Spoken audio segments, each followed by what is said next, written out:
Hey, what's going on, everybody? Mr. JK here, and first off, sorry, I meant to upload this yesterday or in Thursday, but I couldn't get to it because I was too lazy. Anyway, sorry about that. Anyways, welcome back to another video. This is another Shaman King 100 video. This has been a minute. It's been a minute, my dude. Anyways, this is OUJA, Kamen Rider's Purple Demon. So, without further ado, let's get into the video in 3, 2, 1. Okay, today all you Kamen Rider Ryuki fans rejoice as your comments have been answered. As today we cover one of the most low down, no good, diabolical characters that we have covered on the channel, which if you see in our channel, I've heard stories. Saying a lot. As we add Takeshi Arakura to our purple menaces of the channel known as Violators. Fun fact, on my channel, we call them grimaces. Shut up! Oh, shut the hell up! I got a good thing going here. You're not gonna mess this up for me.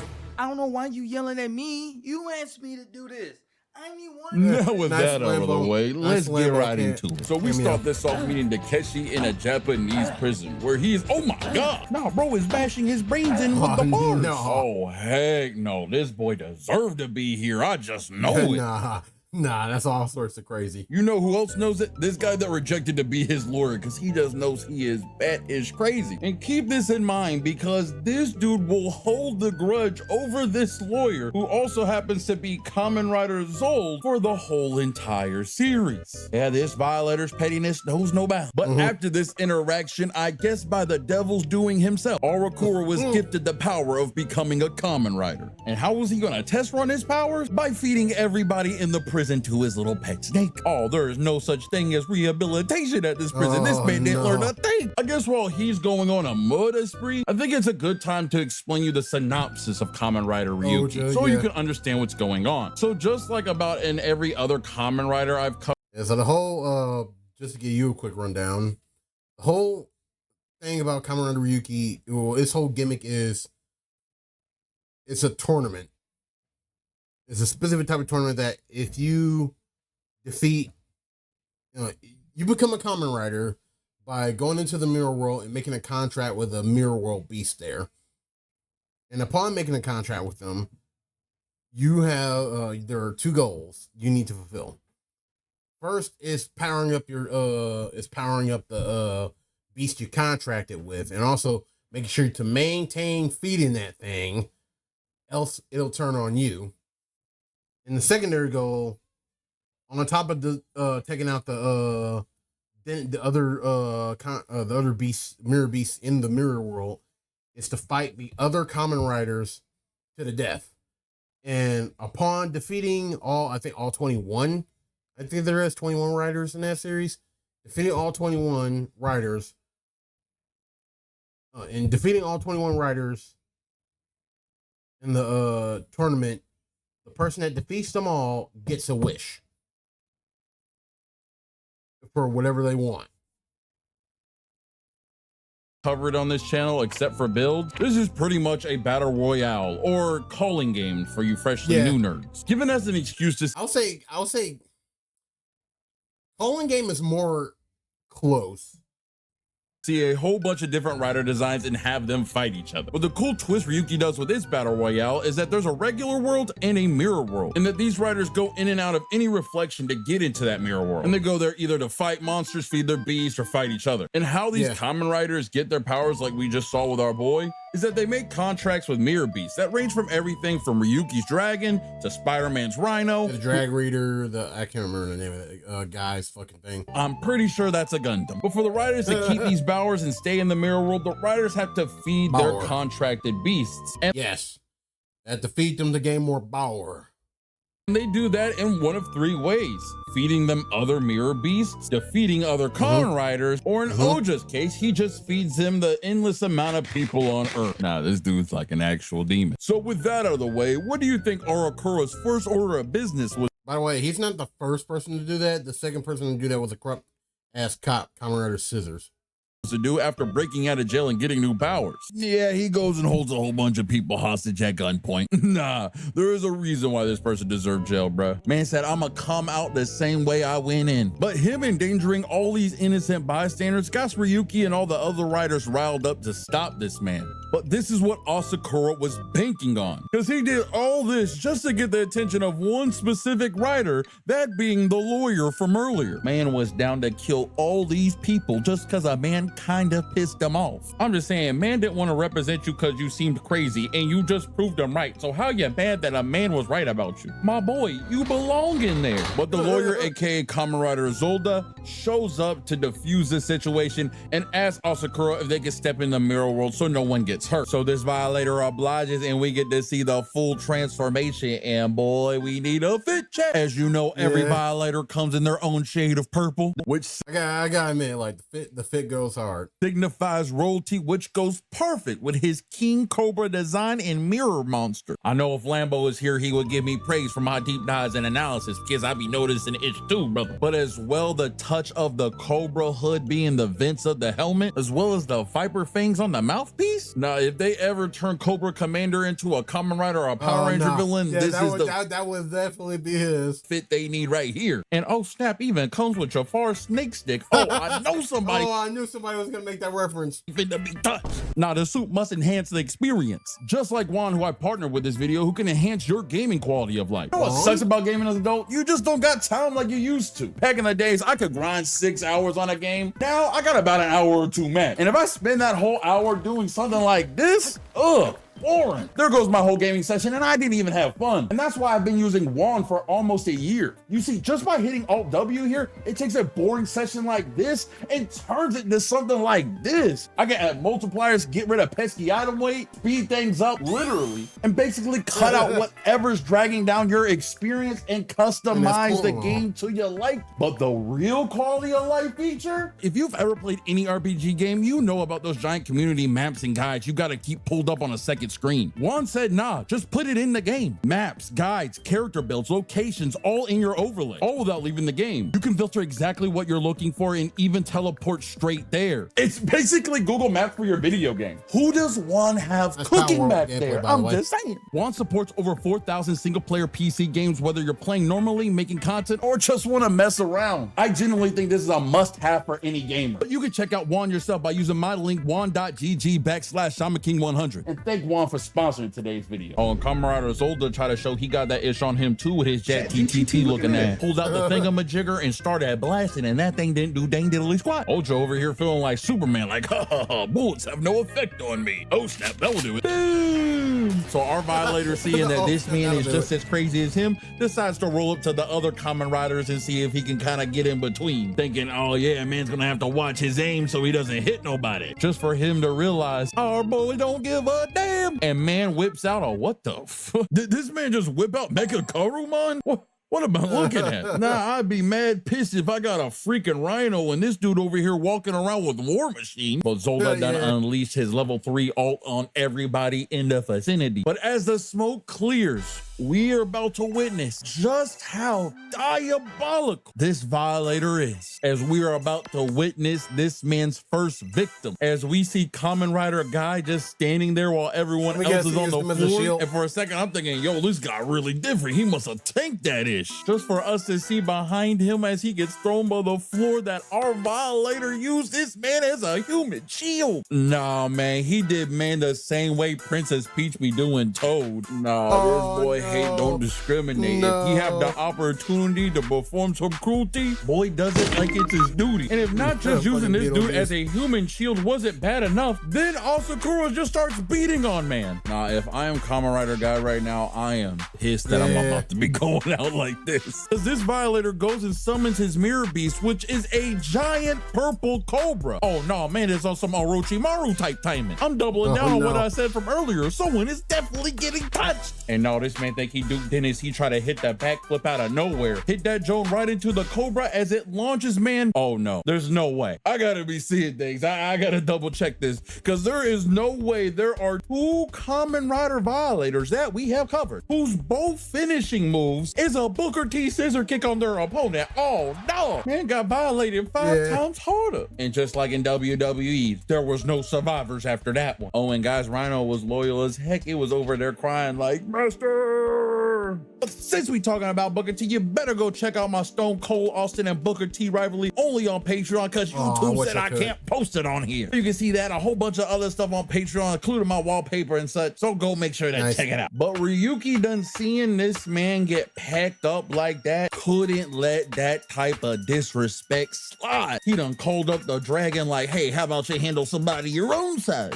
What is a snake gonna do to a dragon? Oh my God, my dragon. So these two boys got straight to the scrapping, but the thing that was notable is that our violator here was having way too much fun. He realized how much he loved killing people, and being a Kamen Rider gave him so much opportunities to do much more murders. After a little squabble, these two would go their separate ways, destined to butt head many more times. Really enlightened this violator on what he really wanted to get out of this battle royale. Well, to address what I believe his whole motivation is, I just want to keep killing people.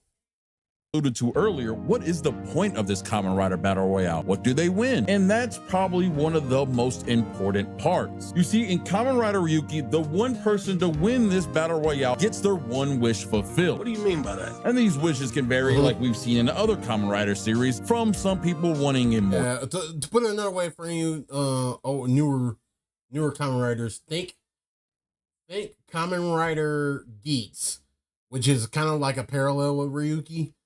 As a matter of fact, I think it's also acknowledged in like I think it was I forgot if it was a movie where Geese and Buffer were using like bent buckle raised buckles from Ryuki. Geese used Ryuki's, and then Buffer used OUJA's. Mortality, to bring back loved ones, to be a hero. And the reason why I wanted to bring this up after our man's first outing, because this man having so much fun killing and destroying that his one wish would be for this never to end, that he would want this Kamen Rider war to start all over. He wants to be in a forever war of endless violence. Throw this man in Azkaban. Have this man getting sucked dry by the mentors, bruh. Have man in a cell next to Sirius Black. And all of this was man's first day out. So hopefully this shows you what kind of violator we're dealing with here. And after man's first day out, bro, he goes on a straight killing spree. Man erases about half the cast of Kamen Rider by himself. But before we get to each one of his victims, yes, they are victims. You're a victim. We have to learn what he did to get put into prison and his backstory, which are one of the same. I don't know. The reason why Asakura is in jail is for the reason of burning his house down as a child with his mom and dad in it, burning them alive. Now, this is Satan's greatest soldier. Oh, but wait, it gets crazier. Because later in the season, not the hold up, let him cook. Korra bumps into a woman that wants to get to know more about him, feeling like he has to have a tragic backstory that we don't know about, because no one could be. Sometimes it's just that simple, and I think it's this case too. It's a Joker. So basically, it's a Joker and Harley Quinn situation. The only difference is this evil for no reason, as he tries to tell her his tragic backstory, saying that he was so broke that he had to eat dirt and he can't get the taste out of his mouth. Boy was eating mud pies and not the fun kind, and tries to say a revelation of that he was framed for his family murdered. He would never do that, and that he actually had a brother that was there too, and he saved him from the fire, and that his one wish was that he could be reunited with his brother and tell him the truth of what happened. The lie detector determined that was a lie. Yeah. Come on, y'all. Bro, I heard this man say that ish with his whole chest, and I already knew it was bullish. Yeah, like, my boy, You know that I can see you.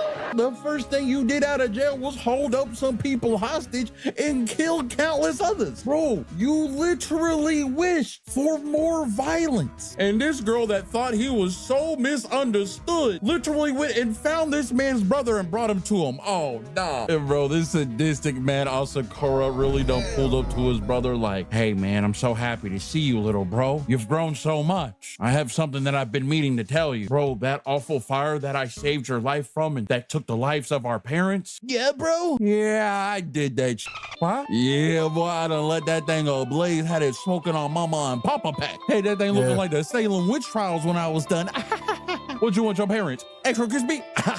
I only got 2 regrets on that situation. 1, that I can't do it again, and 2, it's a shame you wasn't in there with them. And from there, the moment Shorty wasn't looking, boy got his mirror beast to eat man's own brother alive. Phantom Zone. Send this man to the Phantom Zone, because that is a straight violation. This man does not belong on the same plane and his existence as other people. This man is a monstrosity. But this man cruelty knows no bounds. As we get into the last section of this man's Kamen Rider killing spree, as our man is gonna live up to the name of a violator. So he's already got 1 body on the board with Kamen Rider Guy. As we move on to his next victim, that being Kamen Rider Riot, which I don't know why this man even tried to fight this violator, because boy got folded instantly. Boy would have been took out quick if it wasn't for Ryuki popping up with an assist. And boy, I ain't gonna lie, Ryuki might be the main character, but boy was not looking at peak form. Even when Ryuki thought he was gonna get the upper hand, this boy still had a trick up his sleeve, as he done took Kamen Rider Guy's Rhino from him. Nah, I take back what I said. This Rhino ain't loyal worth a dang. Nah, and this man Asakura was feeling himself. He's like, hey, pick a card, any card.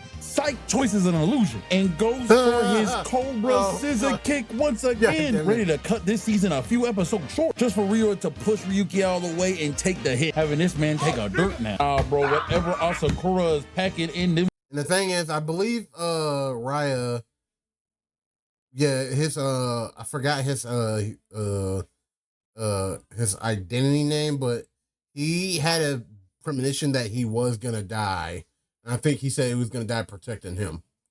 Feet is something devious. Got these things set to insta kill or something, but that was victim 2. On to the next one, that being Kamen Rider Tiger. Rider Tiger seems pretty straightforward at first. His biggest wish is to become a hero, but every hero is gonna need their villain, and Tiger shows the worst one. And I ain't gonna lie to you, what the violator does to this man, he doesn't kill Tiger, but God, he might be done the worst out of all the other victims. What he's about to do to him is make him live with the failure and kill a man's dream. You see, when Tiger makes his big grand entrance into the show, he does it by sneak attacking Asakura and dragging him up and down the creek. And if you could imagine that our boy did not take that disrespect lightly, boy was gonna make Tiger pay that back tenfold. Yo, violating a violator is a violation, and that can only be solved through retaliation. Nigga, what the f? So Asakura tells Tiger to run his fade the first opportunity these two get, and I do not know why Tiger had the false confidence to think that he was actually about to do something.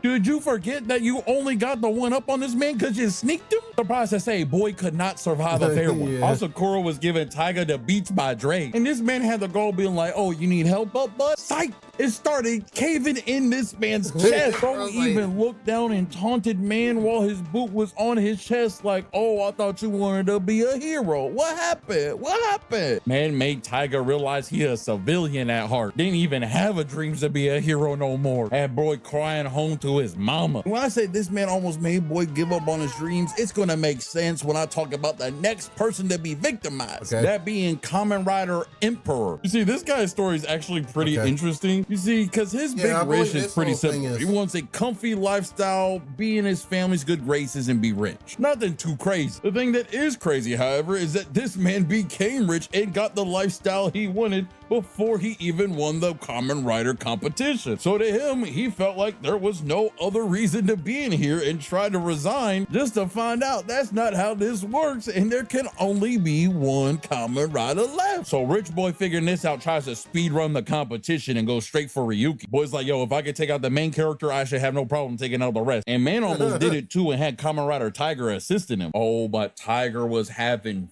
flashbacks, boy. Boy was in a cold sweat. No, whatever OUJA did to this man has him shook of. All this man could hear now is do it now. And next thing Tiger knows is that his claws are deep inside Emperor's stomach. Nah, man threw all that heroic ish out the window. He was in survival mode like, man, I'm hoping if I could kill you, man. No actual card, by the way. I could be a little stronger. No, that mama mentality be hitting different. And y'all probably confused like, yo, how does this count as the violator's body count? Boy, one stop, drop, and roll later, man was there. Nah, this man was not in this whole episode and he showed up just to be a minute. Emperor like, no, bro, I still got some part of me. Help me out, bro. Oh, you got a boo-boo, bro? Don't worry, I got a essential bean right here for you. Psych! God, this dude's disrespectful. No, this bro really just be killing for the love of the game. Someone must stop this man. He cannot get his wish, bro. But who better to try to stop this violator than the man that he's been wanting to fight the whole season? That being Kamen Rider Zolda. And their encounter is half of the season finale. As Asakura doesn't care what the other riders are doing, he just wants to settle his grudge with Zolda. So he calls him out so they could run their final fade and waits for him at a warehouse. Oh, but this green machine made sure to think ahead and let a whole police firing squad know the location of this man and their interaction was gonna be. Oh, and bro was pissed like, oh, you too afraid to run me my fair one? That was until he looked in the mirror and knew it was finna be fight night. Oh yeah, boy was never running for a fade a day in his life. So Takeshi done hopped in the mirror world overjoyed like, all right, time to put another body under the belt. All Zolda pulled out the blicky, start blasting on folk. Man's like, I already told you earlier, that thing don't work on me. Ah, shoot, not again. Oh, but OUJA don't give a damn. Boy done tank the shots just so he could get that boy's face. Hit him with the bop, bop, kick to the face. Put Zolda on his back just to get hit with a surprise motherfucker. Oh, and the boys knew that they could do this all day, so they just cut to the business and pull out their final blows. Zolda done pulled out his Gundam while OUJA done combined his Megazord. So like about to have a Pacific Rim battle go down, but Zolda over here was taking his sweet time and got sneaked in the process. And Asakura then came in with a nasty drop kick to him and his mirror piece, getting it absorbed in the process, and this man being finito just like that. And honestly, I was a bit surprised because they kind of hyped this up and I thought this would be a little more than that. Something's not right. Something's just not adding up here. And that's when you realize, from all the people I've told you in Ryuki, everyone might get their wish, but they never really get to enjoy it. As Asakura might have got the fight we wanted, but it wasn't with the person he thought it was. Because that is not Kamen Rider Zolda's original rider. That's actually his secretary. And the lawyer that this man was pissed off for half the season had already been dead. He had succumbed to his illness and was dead in his apartment. Yeah, because he had cancer. And this man's secretary wanted to show up for his boss one last time. And Asakura seeing this was devastated. He was never gonna really get his revenge on man, realizing the fun has been ruined and got beat up bad by this secretary who was only a Kamen Rider for a few moments. I don't know if it was the fun was over or the hit to his ego, but Asakura, beaten and tired, decided to come out of the mirror world. What is this? The Encounter remix that you got. I want it right now. Remembering there's a firing squad still waiting for him, and gets the ending that I feel like he deserves. And even though that's his end in Kamen Rider Ryuki, a show that y'all been requesting for so long for me to cover, this man does show up later in other Kamen Riders. One being Kamen Rider Outsiders with all the villain Kamen Riders, and in a Kamen Rider show we're currently covering being Kamen Rider Geats. Swear my boy loves his battle royale, and I feel like it was important to talk about him as we get to that next Kamen Rider Geats video. So if you enjoyed this, definitely check out our Kamen Rider playlist, or YouTube thinks you'll like this video here, but make sure y'all subscribe as we're trying to reach 100K before my birthday, and I'm trying to hit that. Until next time, what's poppin'? It's Shaman. Peace. A few moments later. All right, ladies and gentlemen, that's going to be the end of the video. Thank you all for joining me, and I'll see you all next time. Peace.